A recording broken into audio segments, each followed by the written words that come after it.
విజయ్ అను నేను ఈరోజు 10 గంటలకి ఇంకొక గంటల జోసెఫ్ విజయ్ తమిళనాడు ముఖ్యమంత్రిగా ప్రమాణ స్వీకారం చేయబోతున్నాడు. ఇది భారతదేశ రాజకీయ చరిత్రలో ఒక మైలురాయి, ఒక మార్పు అనేది చాలా స్పష్టంగా అర్థమవుతుంది. సో విజయ్ బలమైంది. ఆయన గత 3 రోజులుగా తడబడు రాజకీయాల్లో తప్పడలు వేస్తూ ఉన్నాడు. సో మొత్తానికైతే ఆయనకు మెజారిటీ వచ్చని తెలుస్తోంది. సో తమిళ వెట్రి కళగం 107 సీట్లు, ఎవరిది టీవీకే విజయ్ సంబంధించిన పార్టీకి 107 సీట్లు రావడం జరిగింది. కాంగ్రెస్ పార్టీ 5 సీట్లతోటి 112 సీట్లు, సిపిఐ 2 సీట్లతోటి 114 సీట్లు, సిపిఎం 2 సీట్లతోటి 116 సీట్లు, వీసీకే 2 సీట్లతోటి 118 సీట్లు, ఐయుఎంఎల్ 2 సీట్లతోటి 120 సీట్లు, మ్యాజిక్ నెంబర్ 118 ఉంటే 120 సీట్లతోటి మాకు మెజారిటీ ఉందని చెప్పేసి గవర్నర్కి నిన్న తన యొక్క సంఖ్యాబలం సంబంధించినటువంటి అన్ని ఎవిడెన్స్లని ఇచ్చిన తర్వాత ఈరోజు ఆయన ఒక్కడే ముఖ్యమంత్రిగా ప్రమాణ స్వీకారం చేయబోతున్నారు. 3 రోజుల్లోగా తన యొక్క బల నిరూపణ చేసుకోవాలి. అసెంబ్లీలో చేసుకున్న తర్వాత మిగతా మంత్రివర్గం కూడా క్యాబినెట్ కూర్పు కూడా ఉండేటువంటి అవకాశం ఉన్నట్టుగా తెలుస్తోంది. సో ఇది పరిస్థితి. సో దీని వెనకాల గమనించండి, భారతీయ జనతా పార్టీ ముఖ్యంగా అమిత్ షా దీని వెనకాల చాలా భారీ కుట్ర పన్నెండు. విజయ్ని ఎట్టి పరిస్థితుల్లో సీఎం చేయకుండా ఉండడానికి ప్రయత్నం చేసిండు. దీని ద్వారా ఒక అనిశ్చితి నెలకొంటే తమిళనాడు రాజకీయాల్లో. సో అప్పుడు ఇంకో కొన్ని రోజులు తాత్సారం చేస్తే 100కు 100% ఈ యొక్క రాష్ట్రపతి పాలన పెట్టచ్చు. అవసరమైతే సింగిల్ లార్జెస్ట్ పార్టీగా ఏఐడిఎంకేను తీసుకురావాలని చెప్పేసి ఒక ప్రయత్నం చేసిండు అమిత్ షా అనేది ఒక టాక్ రాజకీయ వర్గాల్లో నడుస్తున్నది. సో దానిలో భాగంగానే విజయ్ని ఎక్కడ కూడా ముఖ్యమంత్రిగా ఉండనీయకుండా మొత్తం అన్ని కంట్రోల్ చేసే ప్రయత్నం చేసిండు. దీనిలో నిజమైనటువంటి హీరో ఎవరంటే డిఎంకేనే, స్టాలినే, 100% స్టాలినే. ఎందుకంటే స్టాలిన్ చాలా స్పష్టంగా ఉన్నాడు, తన యొక్క లైన్ ఏంది, పెరియార్ యొక్క లైన్ తోటి చాలా స్పష్టంగా ఉన్నాడు. కాబట్టి అక్కడ తమిళనాడులో ద్రవిడ పాలిటిక్స్ని కాదని ఈరోజు బీజేపీ వద్దామనుకుంటే ఏ విధంగా ఉంటుంది అనేది స్టాలిన్ మరోసారి రుచి చూపించిండు. 100% విజయ్ స్టాలిన్కు రుణపడి ఉండాల్సిందే. దీనిలో ప్రధానంగా ఒకవేళ విజయ్ ముఖ్యమంత్రిగా ఎన్నిక ప్రమాణ స్వీకారం కాకుంటే ఒకవేళ బల రూపంలో ఫెయిల్ అయితే కనుక ఏఐడిఎంకే పెద్ద ఎత్తున మళ్ళీ రాష్ట్రపతి పాలన పెట్టి ఏఐడిఎంకేని తీసుకురావడానికి భారతీయ జనతా పార్టీ చాలా పెద్ద ఎత్తున ప్లాన్ చేసింది. ఆ ప్లాన్ బెడిసికొట్టినట్టు తెలుస్తుంది. ఎందుకంటే తమిళనాడు రాజకీయాలు డిఫరెంట్, వేరే రాష్ట్ర రాజకీయాలు చాలా డిఫరెంట్. సో అందుకే తమిళనాడులో ఏదో చేద్దాం అనుకున్నారు, కానీ వాళ్ళ పప్పులేం కూడా ఉడకలేదు అనేది చాలా స్పష్టంగా అర్థమవుతోంది. సో క్లైమాక్స్లో ఆదుకున్నటువంటి వీసీకే ఐయుఎంఎల్ 5 రోజుల ఉత్కంఠకు తెర. పతాక సన్నివేశంలో మరింత హైడ్రామా. రాత్రి 7 గంటలకు కేరళ ప్రయాణానికి గవర్నర్. ఈలోపు మద్దతు కోసం టీవీకే ప్రయత్నాలు. సాయంత్రం 4కు వీసీకే ఐయుఎంఎల్ మద్దతు. ఈ లేఖలు జాబితాతో బయలుదేరిన విజయ్ దారిలోనే గవర్నర్ అపాయింట్మెంట్ రద్దు. ఎట్టకేలకు 6 గంటల 35 నిమిషాలకు మళ్ళీ ఆహ్వానం. ప్రమాణానికి ఓకే.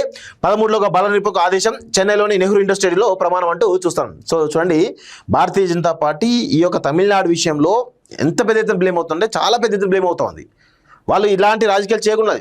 సో ఫస్ట్ మీరు విజయ్ తోటి ప్రమాణ స్వీకారం చేయించండి. చేస్తే బల నిరూపణ అయితే ముఖ్యమంత్రి కొనసాగుతాడు, లేదంటే వీగిపోతుంది కదా. దానికి గవర్నర్ ఇంత పెద్ద హైడ్రామా చేయాల్సిన అవసరం లేదు. మణిపూర్లో మీరేం చేశారు, మీ పార్టీ భారతీయ జనతా పార్టీ సంబంధించి గవర్నర్లు ఏం చేశారు? మణిపూర్లో సంఖ్యాబలం లేకుండా ముఖ్యమంత్రిగా చేశారు. ఫడ్నవీస్ విషయంలో అదే జరిగింది. ఇంకా వేరే 2-3 రాష్ట్రాలు కూడా అదే జరిగింది కదా. అది అక్కడేమో వాళ్ళ అవసరాలు ఉన్నప్పుడేమో వాళ్ళ ఇష్టమని చేస్తారు, కానీ తమిళనాడులో మాత్రం ఈ విధమైన కుట్ర జరుగుతోంది. సో తమిళనాడు ప్రజలకు నిజంగా హ్యాట్స్ ఆఫ్ చెప్పాల్సిందే. ఈ బీజేపీ కుట్రలను ఎప్పటికప్పుడు తిప్పికొడుతుంది, సమర్థవంతంగా తిప్పికొడుతున్నది మీరు మాత్రమే. సో మీరు నాకు తెలిసి ఇప్పట్లో భారతీయ జనతా పార్టీకి ఒక్క అవకాశం కూడా ఇచ్చేటువంటి పరిస్థితి లేదని చాలా స్పష్టంగా తెలుస్తోంది. సో ఎంత దుర్మార్గం అండి. 5 సార్లు కలిసి ఇప్పటికీ 3 సార్లు కలిస్తే 3 సార్లు కూడా గవర్నర్ రిజెక్ట్ చేస్తూ ఉన్నాడు. ఎంత దారుణంగా ఏం ఆదేశాలు లేని, అంటే కేవలం అమిత్ షా ఆదేశాలతోటి గవర్నర్ నడుస్తున్నాడు.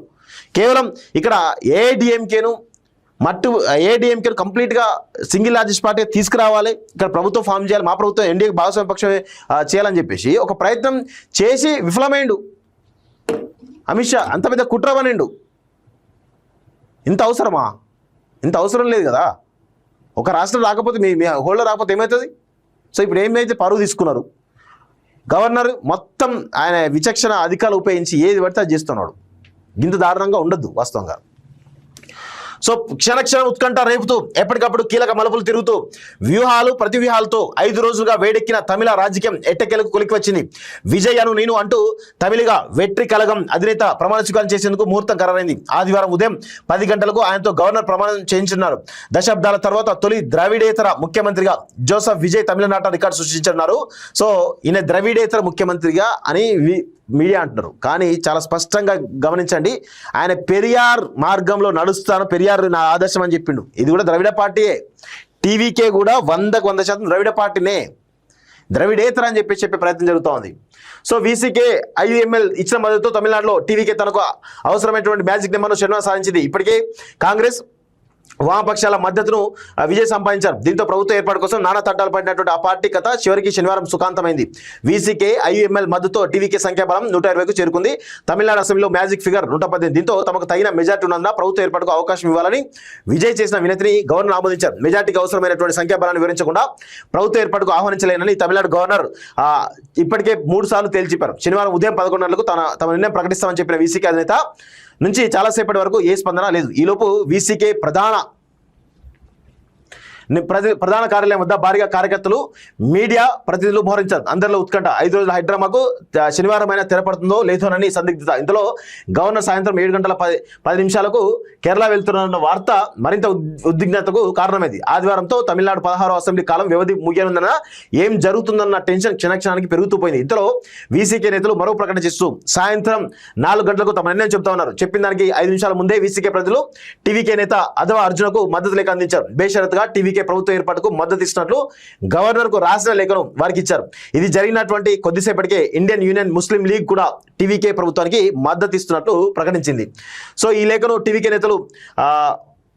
నేతలకు అందించారు. ఆ వెంటనే విజయ్ గవర్నర్ అపాయింట్మెంట్ కోరారు. విజయ్ వినతి మేరకు సాయంత్రం 5 గంటల 45 నిమిషాలకు గవర్నర్ కలవాలని లోక్ భవన్ నుంచి ఆహ్వానం వచ్చింది. విజయ్ బృందం, సిపిఎం నేత షణ్ముగం తదితరులు లోక్ భవన్ బయలుదేరారు. కానీ ఇంతలోనే గవర్నర్ అపాయింట్మెంట్ రద్దయిందని లోక్ భవన్ నుంచి ఫోన్ రావడంతో మార్గం మధ్యలో వారు ఆగిపోయారు. చూడండి గవర్నర్ ఎన్ని డ్రామాలు ఆడుతున్నారు. చూడండి గవర్నరు చాలా డ్రామాలు ఆడిండు ఈ విషయంలో. సో ఈలోపు గవర్నర్ కేరళ వెళ్తున్నట్లు లోక్భవన్ వర్గాలు మీడియాకు చెప్పాయి. దాంతో మళ్ళీ ఉత్కంఠ మొదలైంది.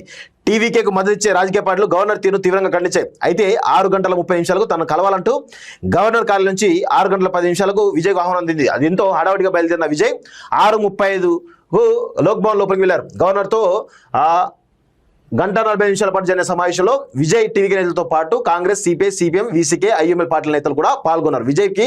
విజయ్ తనకు మద్దతుగా పార్టీలు ఇచ్చిన లేఖలను గవర్నర్కు అందించారు. వాటిని పరిశీలించిన గవర్నర్ వెంటనే ఉత్తర్వులు సిద్ధం చేయించి ప్రభుత్వ ఏర్పాటుకు విజయ్ను ఆహ్వానించారు. బయట నుంచే మద్దతు అంటూ చాలా స్పష్టంగా చెప్తున్నారు. సో 13లోగా బల నిరూపణకు ఆదేశం అంటూ చూస్తా ఉన్నాం. సో ఇది పరిస్థితి. ఇంత డ్రామా హైడ్రామా ఆడుతున్నారు అంటే ఎంత పెద్ద కుట్ర వేస్తున్నారో చూడండి. అమిత్ షా, మోడీలు తమిళనాడు పైన ఇంత పెద్ద ఎత్తున కుట్ర వేస్తున్నారో, విజయ్ పైన ఎంత పెద్ద కుట్ర వేస్తున్నారో గమనించండి. వీళ్ళు అన్నాడీఎంకే రావాలని చెప్పి చాలా స్పష్టంగా వాళ్ళు ఒక నిర్ణయం తీసుకున్నారు. దానిలో భాగంగానే ఇంత డ్రామా నడిపించారు. ఈ రేపో మాపో ప్రెసిడెంట్ రూల్ తీసుకొచ్చి మళ్ళీ ఎన్నికలు పెట్టాలి. ఆ ప్రయత్నం చేసే అవకాశాలు ఉంటాయి. కానీ దాన్ని తిప్పికొట్టారు తమిళనాడు ప్రజలు. నిజంగా హ్యాట్స్ ఆఫ్ చెప్పాలి వాళ్ళకి. ఇక్కడ ఏమంటారు, ఇక్కడ సి జోసెఫ్ విజయ్ తమిళనాడు ముఖ్యమంత్రిగా ఆదివారం ఉదయం 10 గంటలకు ప్రమాణ స్వీకారం చేయనున్నారు. చెన్నైలోని నెహ్రూ ఇండోర్ స్టేడియాన్ని ఈ కార్యక్రమం కోసం సిద్ధం చేశారు. విజయ్ ప్రమాణ స్వీకారానికి కాంగ్రెస్ అగ్రనేతలు రాహుల్ గాంధీ, మల్లికార్జున ఖర్గే, సిపిఐ పార్టీ నేతలకు చెందిన అగ్రనేతలు హాజరు కానున్నట్లు టీవీకే వర్గాలు తెలిపాయి. అదేవిధంగా వివిధ రాష్ట్రాల్లోని సినీ పరిశ్రమకు చెందిన పలువురు సినీ ప్రముఖులు కూడా తరలి రానున్నారు. విజయ్తో పాటు మంత్రులుగా కొంతమంది ప్రమాణ స్వీకారం చేసే అవకాశం ఉన్నట్లు తెలిసింది అంటూ చూస్తా ఉన్నాం. స్థిరమైన పాలన అందించండి, మా సహకారం మీకు ఉంటుంది. కొత్త ప్రభుత్వానికి విజయ్కి స్టాలిన్, ఎడప్పాడి శుభాకాంక్షలు అంటూ ఉన్నారు. 100% మీరు సుస్థిరమైనటువంటి పాలనను అందించండి. అదేవిధంగా స్థిరమైనటువంటి పాలన కోసం ఖచ్చితంగా వీళ్ళ మద్దతు ఉంటుందని చెప్పి చాలా స్పష్టంగా చెప్పారు. సో ప్రభుత్వం పైన విమర్శలు చేయాల్సిందే, ప్రభుత్వం ఎత్తు చూపాల్సిందే. కానీ ప్రభుత్వాన్ని పడగొట్టే ప్రయత్నం చేస్తే మాత్రం అది స్టాలిన్కి ఇబ్బందే, ఇటు విజయ్ కూడా ఇబ్బందే. ఇది పరిస్థితి కనబడుతోంది.